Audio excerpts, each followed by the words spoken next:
चूमे, यही ना। और जिनको हाथ चूमने का मौका मिल जाए, सैयदों का, उलमा का, नायबीन रसूल का, आले रसूल का, कई दिन तक खुशी मनाते हैं। हम जलसे में गए थे, फुला सैयद साहब के हाथ चूमे, फुला आलिम साहब के हाथ चूमे, बोलो है कि नहीं? और अल्लाह अकबर, यकीनन हाथ चूमने की बरकतें भी है। अरे ये बरकत है, एक जालिम बादशाह ने इमाम हसन बसरी के हाथ चूमे, अल्लाह ताला ने हाथ चूमने की बरकत से उस बादशाह की मग़फ़िरत कर दी। बताओ, हसन बसरी के हाथ चूमने का ये सवाब है, तो इमाम हसन के हाथ का क्या आलम होगा? और जब हसन के हाथ की ये शान है, तो उनके बाबा अली के मुर्तज़ा के हाथों की शान का आलम क्या होगा? नारे तकबीर, नारे रिसालत।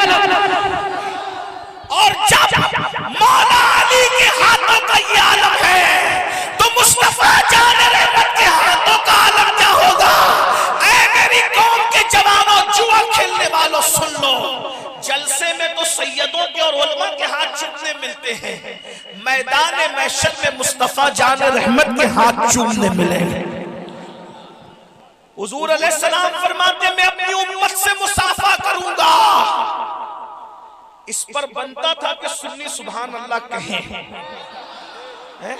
बात कितनी बड़ी है, बात कितनी बड़ी है।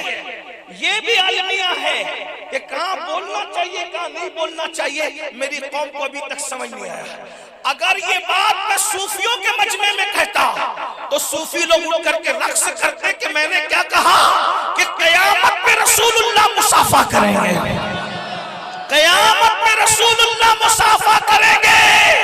आशिकों से पूछो तो वो कहेंगे कि कयामत में भी कयामत होगी जब हुजूर अपनी उम्मत से मुसाफा कर रहे हैं। वाह वाह वाह, जिंदाबाद जिंदाबाद। महशर में भी एक महशर होगा, महशर में भी एक महशर होगा कि हुजूर अपनी उम्मत से मुसाफा कर रहे हैं। अब बताओ, जब हुजूर सबसे मुसाफा करेंगे, तो जो जुआ खेलने वाले वो हुजूर से मुसाफा कर पाएंगे? क्यों नहीं कर पाएंगे?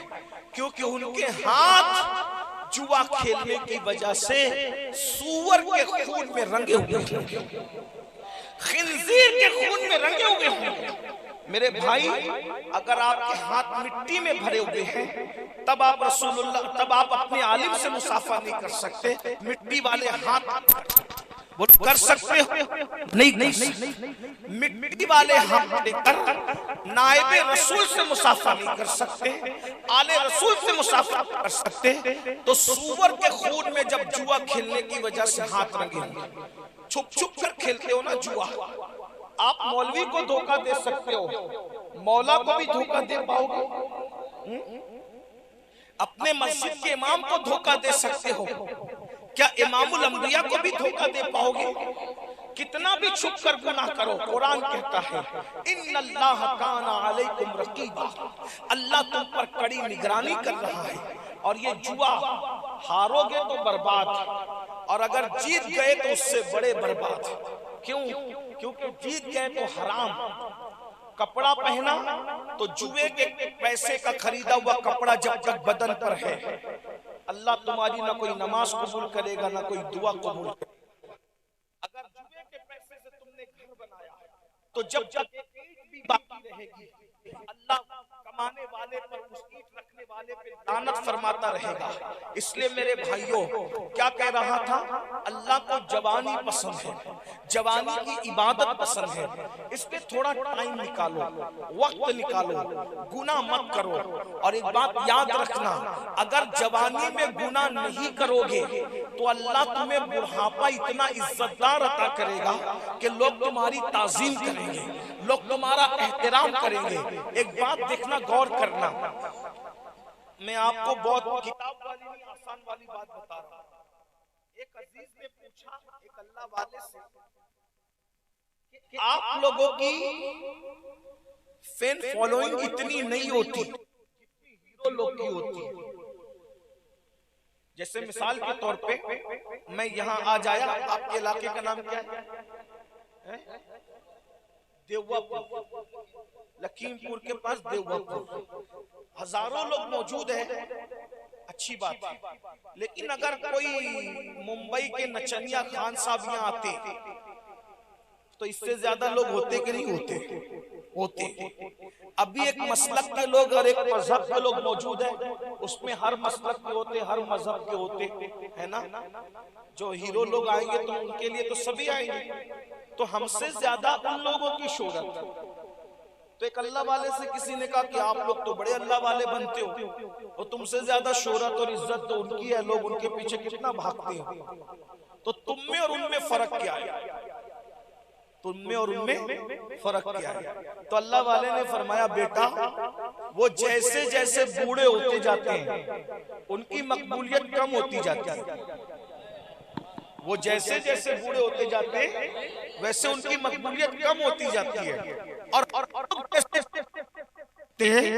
हमारी मकबूलियत बढ़ती जाती है। हत्ता कि जब वो मर जाते हैं तो उनके जनाजे में 10-20 लोग भी शरीक नहीं होते। हम मरते हैं तो फिर ताजु शरिया के जनाजे की तरह, जब हम मरते हैं तो मुफ्ती आजम के जनाजे की तरह, जब हम मरते हैं तो सैयदना अहमद इब्ने हंबल के जनाजे की तरह, जब हम मरते हैं तो सैयदना इमाम आजम के जनाजे की तरह। तो भी आते हैं और दुश्मन भी आते हैं, लोगों को होता। हेलो,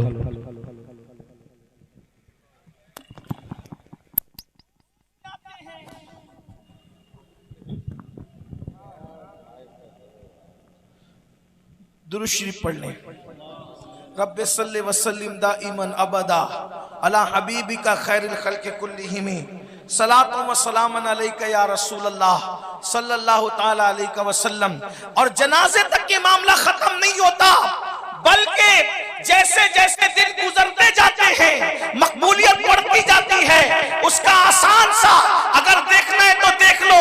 एक वक्त था सैयद सालार मसूद गाजी के उर्स में कितने लोग जाते थे, और दिन गुजरते जा रहे हैं तो लोग बढ़ते जा रहे हैं। गरीब नवाज के उर्स में कितने लोग जाते थे, दिन गुजरते जा रहे हैं, लोग बढ़ते जा रहे हैं। अरे दुनिया वालों को लोग भूल जाते हैं, अल्लाह वालों को कभी नहीं भूलते। कल गौसे आजम के जितने आशिक थे आज उससे ज्यादा उनके आशिक नजर आ रहे हैं। अल्लाह से वफादारी करो। अल्लाह से वफादारी करने का फायदा यह है कि मरने के बाद भी लोग भूला नहीं करते हैं। इसलिए थोड़ा वक्त निकालो, नमाज के लिए टाइम निकालो। आज मेरी कौम के जवान नमाज के लिए टाइम नहीं निकालते, हालांकि एक वक्त की नमाज को सिर्फ 10 मिनट का टाइम लगता है। बोलो 10 मिनट से ज्यादा का टाइम लगता है? नहीं लगता। मेरे भाइयों, अल्लाह अकबर। जब कोई जवान सुबह के वक्त अल्लाह की इबादत करता है, जब कोई जवान सुबह के वक्त अल्लाह की इबादत करता है, तो मेरे आका फरमाते हैं उस जवान को अल्लाह बूढ़ों पर ऐसी फजीलत देता है जैसे अल्लाह ने रसूलों को लोगों पर फजीलत अता फरमाई है।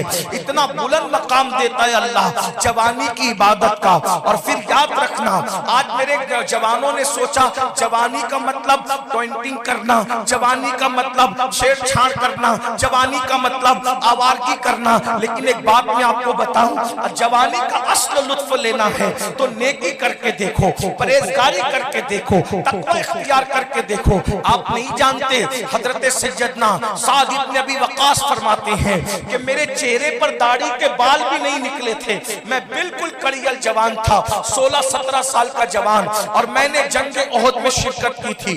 साद इब्न अबी वक्कास कहते हैं मेरे चेहरे पे दाढ़ी के बाल भी नहीं निकले थे, और मैं रसूलुल्लाह पर आने वाले तीर को अपने सीने पे रोकता था। इसी तरीके से देखें, बद्र ओहद में जिन्होंने बड़े बड़े कारनामे अंजाम दिए वो सब के सब जवान थे। अल्लाह अकबर। और कैसे जवान थे?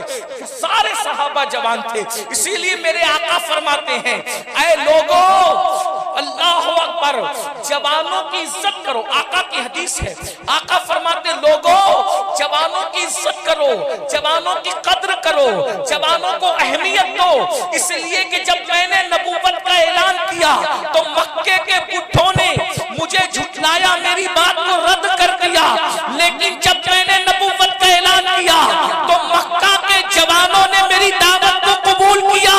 इसलिए जवानों की इज्जत की जाएगी, क्योंकि इस्लाम सबसे पहले जिसने कबूल किया था वो सब जवान लोग थे। सिद्दीक अकबर जवान, ज़ैद बिन हारिसा जवान, सादिक बिन अबी वक़ास जवान, फारूक आज़म जवान। अल्लाह अकबर, बद्र में 70 काफिरों को मारा गया, लेकिन तन्हा जिसने 35 को जहन्नम में डाला था वो सब जवानों का जवान था, जिसे दुनिया हैदरे कर्रार कहती है। वो तो ऐसे जवान थे कि मेरे आका फरमाते हैं ला फता इल्ला अली, ला सैफ इल्ला जुल्फिकार, कि जुल्फिकार जैसी कोई तलवार नहीं है और अली ये मुर्तजा जैसा कोई जवान नहीं है। ये सब जवान लोग थे, लेकिन आज जवानी को नशे में भंग कर दिया गया। बाज़ाब्ता तौर पर एक मंसूबा है लोगों का, मंसूबे के साथ मुस्लिम जवानों के अंदर नशे को प्रमोट किया जा रहा है। मुस्लिम बस्तियों में नशा दवाओं के जरिए, एमडी के जरिए, भंग के जरिए, चरस के जरिए, हुक्के के जरिए ये नशा क्यों आम किया जा रहा है पता है? इसलिए कि दुनिया को तुम्हारे टैलेंट से बहुत खौफ है।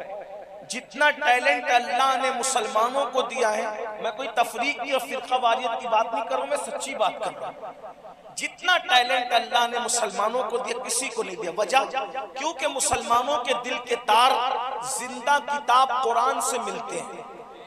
मुसलमानों के दिल के तार जिंदा नबी मुस्तफा जाने रहमत से मिलते हैं। मुसलमानों के दिल के तार जिंदा खुदा की रहमत से मिलते हैं, हय्यो कय्यूम से मिलते हैं। इसलिए अल्लाह ने इनको बहुत दिमाग दिया, बहुत टैलेंट अता फरमाया। आप देखिए, दूर क्यों जाते हो? इस मुल्क को, हिंदुस्तान को जिसने एटमी ताकत दी कौन था? कलमे का इनकार करने वाला था या कलमा पढ़ने वाला अब्दुल कलाम था? इस मुल्क को, हिंदुस्तान को जिसने ताजमहल दिया कलमा पढ़ने वाला था या कलमे का इनकार करने वाला था? इस मुल्क को जिसने लाल किला दिया कलमे का इनकार करने वाला था या कलमा पढ़ने वाला था?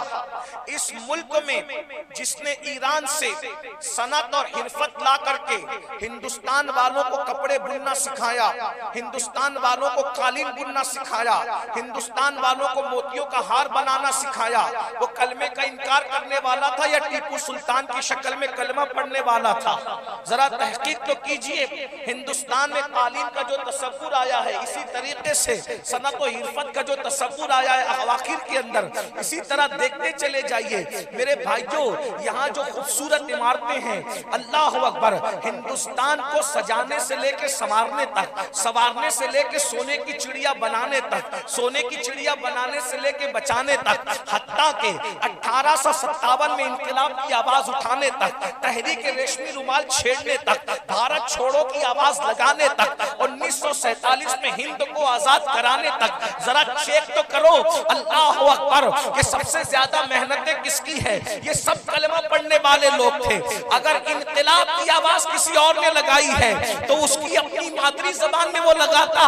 इनकलाब खुद बता रहा है कि किसी कलमा पढ़ने वाले की जबान से निकला हुआ जुमला है। अल्लाह अकबर, तहरीक रेशमी रुमाल, इस तरीके से देखते चले जाइए। सबसे पहले दिल्ली की जामा मस्जिद में जुमा के दिन नमाज जुमा के बाद खड़े होकर जिसने अंग्रेजों के खिलाफ जिहाद का फतवा दिया था, मस्जिद में दिया था ना, तो मस्जिद कलमा पढ़ने वालों की होती है, कलमे का इनकार करने वालों की होती है। उसी कलमा पढ़ने वाले को दुनिया फजल खैराबादी के नाम से जानता है।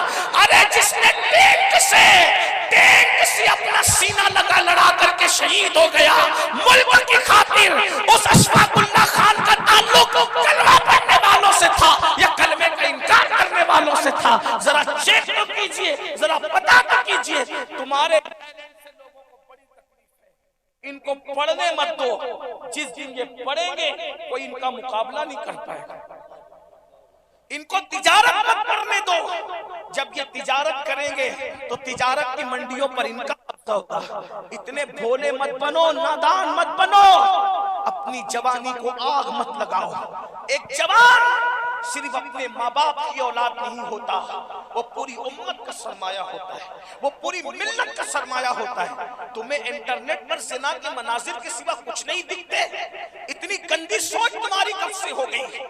एक वक्त वो था तुमने उंदुरुस के साहिलों पर कश्तियां जला करके लोगों को बताया था या तो मर जाएंगे या तो मजहब का परचम लहरा देंगे। तुम्हारी तहारत और तकवे का आलम ये था। अभी मौलाना ने फिलिस्तीन का जिक्र छेड़ा, दिल खून के आंसू रो रहा था और आंखें भी कुछ उसका इजहार कर रही थी। आप जानते हैं जमीन के ऊपर किसी कौम का खून कब होता है? जब उस कौम का जवान अय्याश और आवारा हो जाता है। जिस कौम का जवान सानी हो, शराबी हो, आवारा हो, अय्याशी करे, उस कौम को खाक और खून में तड़पाया जाता है।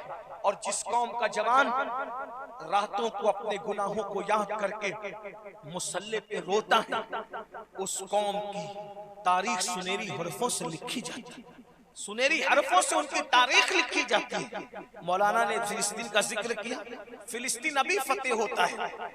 अपना किरदार बदलो। जो काम तलवारें नहीं करती वो काम किरदार करता है। लेकिन तुम क्या फिलिस्तीनियों की हिमायत करोगे?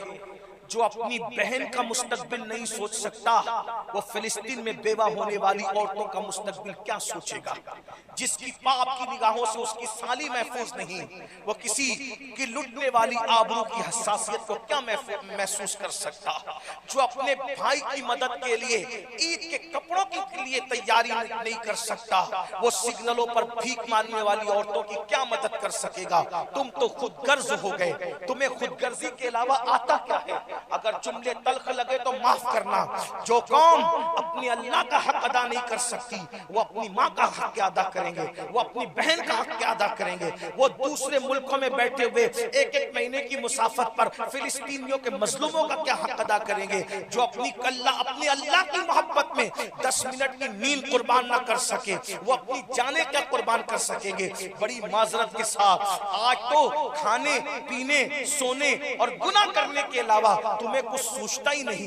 औरतों को पाप की नजरों से देखने के अलावा तुम्हें कुछ सोचता ही नहीं। बड़ी माजरत के साथ सबसे महबूब मशगला है हुस्न को तकना, हुस्न को देखना। आओ, जवानों का किरदार क्या था? बात खत्म करते करते, बात एंड करते करते बता दूं, याद रखना, सिर्फ मनकबतों से और नज़मों से हालात नहीं बदलने वाले, सिर्फ नारों और जलसों से हालात नहीं बदलने वाले, सिर्फ दर्द भरी बातों से और तहरीरों से हालात बदलने नहीं वाले। जब तक कि तुम किरदार के गाजी न बनो। बड़ी बातें कर ली है। अरे तुम्हारी बेटियां जिनको अल्लाह वो रसूल ने मस्जिद में जाने से रोका था, आज तुम्हारी बेटियां ब्यूटी पार्लर तक जा रही है। तुम्हें शर्म नहीं आती? शादी के मौके पर दुल्हनों को तुम ब्यूटी पार्लर तक भेजते हो। अल्लाह अकबर। जिस मजहब में औरतों को मस्जिद जाने की इजाजत नहीं, उस कौम की बेटियां बनने संवरने के लिए ब्यूटी पार्लर तक जाएगी, मेहंदी लगाने तक ब्यूटी पार्लर तक जाएगी। जो कौम की बेटियां नबी के हाथ में, तवज्जो, नबी के हाथ में हाथ नहीं दे सकती, जो कौम की बेटियां नबी के हाथ में हाथ नहीं दे सकती, मुसाफा नहीं कर सकती, वो बेटियां अजनबी मर्दों के हाथ में हाथ दे के चूड़ियां पहन रही है। दीन कहां है? बताओ, दीन कहां है? सिवाय कलमा पढ़ने के, कलमे के चंद अल्फाज वो भी सही अदा नहीं कर सकते, उसका माना तक नहीं मालूम है। फैसला तो मुफ्तियान किराम करेंगे, मैं कोई मुफ्ती नहीं, मैं सिर्फ दिल जला सूफियों का गुलाम हूँ। लेकिन दिल का दर्द आपके सामने रखना। सोचो, दीन कहाँ है?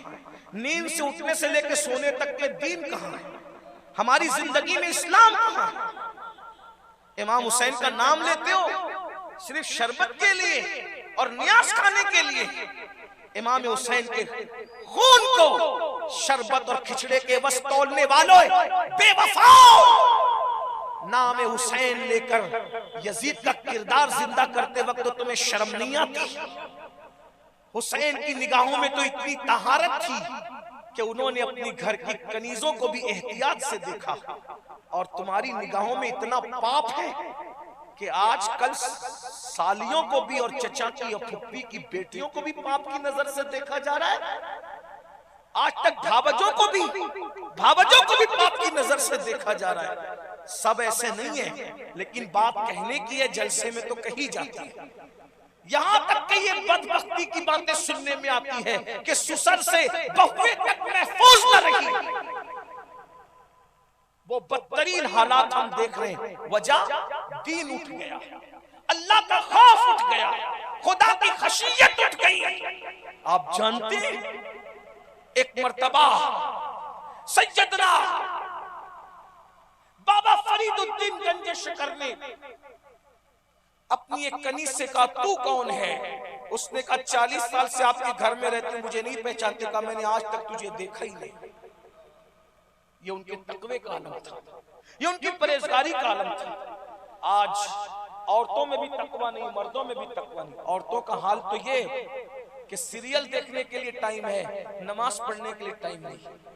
जरा मेरी माँ और बहनों से पूछो, उन्होंने आज से पहले कुरान कब पढ़ा? कुरान कौन सी किताब है? तीजे की, चहलुम की, 10वें की, 20वें की। ये कुरान की इज्जत की तुमने? तावीज के मौके पे गले में लटकाने की? तावीज तीजे के लिए था, चहलुम के लिए था, 10वें 20वें के लिए था। इसलिए आया था कुरान। कुरान कह रहा है हुदल लिन्नास, हुदल लिलमुत्तकीन। कुरान का उन्वान हिदायत है, कुरान हिदायत के लिए था। ये 10वां 20वां चहलुम ये दूसरे तीसरे नंबर की बात थी, जिसको आपने जहेज, कुरान जहेज में देने के लिए सिर्फ नहीं आया। कुरान 10वें 20वें के लिए सिर्फ नहीं, कुरान तो हिदायत के लिए आया। मैं ये नहीं कह रहा हूं कि 10वें 20वें पे इसाले सवाब ना करो, मेरी बात का गलत मफहूम मत निकालना। कुरान हिदायत के लिए आया था। हिदायत के सिवा सब काम ले रहे हो। इस कुरान पे हाथ रख के झूठी कस्में खाते हो। इस कुरान पे हाथ रख करके माशअल्लाह तिजारत के मामलात हल करते हो। जरा बताओ, अल्लाह के बंदो, कुरान पे जुल्म करने वालों, आज मुसलमानों को इसलिए सताया, तबाह और बर्बाद किया जा रहा है कि तुम कुरान पे जुल्म कर रहे हो। तौबा कर लो, कुरान पे जुल्म करने से बाज आ जाओ, वरना तुम्हारी दास्तां तकदी न होगी दास्तानों में। मैं जो आखिरी बात के तौर पे अर्ज कर रहा था, बहनों से कहता हूं, कुरान पढ़ो, हदीस पढ़ो, नमाज पढ़ो। एक बात कहूं, इमाम हुसैन कभी भी इमाम हुसैन न होते। मेरे जुमले पे गौर करना, बहुत बड़ी बात कह रहा हूं। बहनों से कहता हूं, इमाम हुसैन कभी भी इमाम हुसैन नहीं होते अगर उनकी मां सैयदा फातिमा न होती। किसी हुसैन के लिए कोई फातिमा चाहिए, और फातिमा कभी फातिमा न होती अगर उनके बाबा मोहम्मदुर रसूलुल्लाह न होते। बाप ऐसा होता है तो बेटी ऐसी होती है। बाप शराब पिए और बेटी हो बड़ी पारसा राबिया बसरी जिसके सर से दुपट्टा ना हटे, ऐसा नहीं है। बाप चाहता है मैं शराब पीऊं, जुआ खेलूं, जिना करूं, मेरी बेटी राबिया बसरी हो, नहीं हो सकती। बबूल के दरख्त पर कभी गुलाब नहीं खिलते, धतूरों पर कभी चमेली नहीं खिलती। अगर तुझे फातिमा ज़हरा जैसी बेटी चाहिए जो हो ही नहीं सकती, अब फातिमा के बाद कोई फातिमा नहीं हो सकती। फातिमा से पहले कोई फातिमा नहीं है तो फातिमा के बाद कोई फातिमा कैसे हो सकती? इसलिए कि सैयदा फातिमा ज़हरा के लिए खदीजा जैसी मां चाहिए और सैयदुल मासूमीन मोहम्मदुर रसूलुल्लाह जैसा बाबा चाहिए। तब ऐसी बेटी जन्म लेती है कि जिसके दुपट्टे को भी कभी चांद और सूरज नहीं देख सकता। चांद और सूरज जिसके दुपट्टे को नहीं देख सकता। खुदा के लिए अगर अपनी नस्लें बेहतर चाहते हो, अपनी नस्लें बेहतर चाहते हो तो तुम बेहतर बनो। और दीन तुम्हें डुबाने नहीं आया, दीन तुम्हें तिराने आया है। दीन तुम्हें जलील करने नहीं आया, दीन तुम्हें इज्जत देने आया है। दीन तुम्हें वकार देने आया है। दीन का दामन पकड़ लो। दीन का दामन थामने से कोई जलील नहीं होता। अरब के बोरिया नशीनों ने जब दीन का दामन पकड़ा, अल्लाह ने उन्हें कैसर और किसरा का ताजदार बना दिया। मेरे भाइयों, मैं बात सलाहुद्दीन अय्यूबी की कर रहा था। सलाहुद्दीन अय्यूबी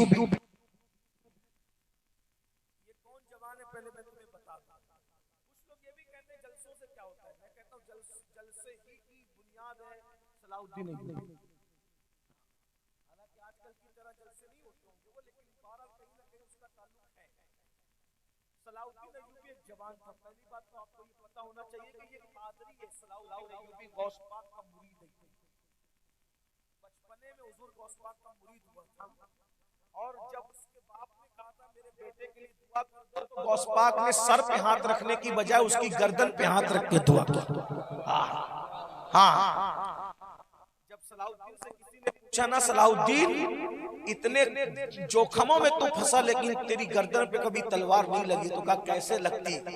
जिस गर्दन पे मेरे मुर्शिद का हाथ पड़ा उसको तलवार कैसे लगती?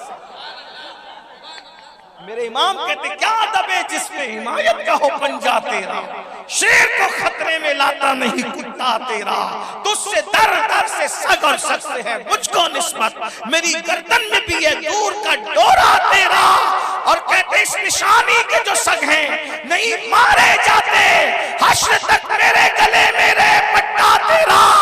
और है रज़ा यूं ना बिलक तू नहीं जय्यद तो न हो, जय्यदे सैयदे हर दर है मौला तेरे।